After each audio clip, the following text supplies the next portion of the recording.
Good day, Kap. Tanong lang kung para saan po to ginagamit. Ano ba purpose niya? Salamat. Nice day ngayong araw. Sakto at meron tayong parcel na dumating. At masasagot natin yang katanungan mo. Tattoo Glide, Aftercare, Stencil Transfer Gel, Foaming Soap, pati Stencil Eraser. Dalawa lang yung tinatanong mo pero ipapaliwanag ko na rin yung iba pa. Gaya nga nitong Tattoo Glide. Yung Tattoo Glide ay ginagamit habang nagsisession o kapag nagtatattoo ka na. Itong Tattoo Glide ay pinapahid habang nagtatattoo. Bago mo ihagod yung needle, mas mainam na pahiran muna ng Tattoo Glide. Ang Tattoo Glide kasi ay nakakatulong para mas mabilis o smooth yung pagpasok ng ink. Parang ayun na kasi yung ginagamit na pampadulas ng needle. Kadalasan kapag meron tayong pinapasok, nahihirapan tayo kapag walang pampadulas. Gaya ng laway kapag pinapasok yung sinulid sa karayom. Kapag nagbubutas sa tenga o ibang parte ng katawan, naglalagay ng petroleum at mabilis na mapupunasan dahil basa yung ink. Dahil kapag hindi ka naglagay ng glide, matutuyo lang yung ink sa mismong balat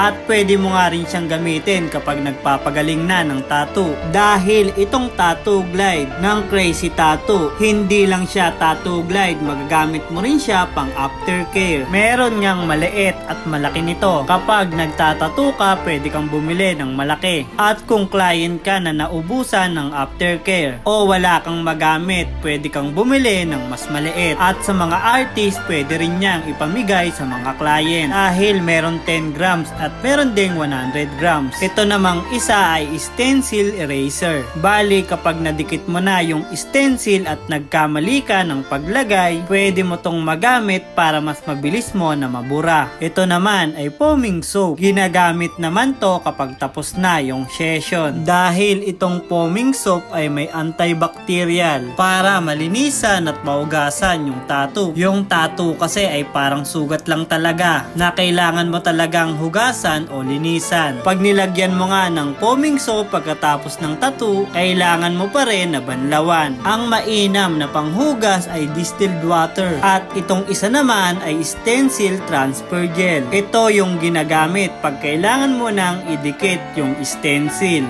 Yung stencil, yun yung guide ng mga artist. Kapag nagtatattoo, yun yung pinaka-reference na sinusundan ng mga artist sa nagtatanong at sa mga nag-aaral matutong mag-tattoo. Itong mga pinaliwanag ko ay makakatulong para sa pag-improve ng iyong pagtatattoo. Sa magtatanong kung saan ko nabili to, lalagay ko na lang din sa comment section yung link.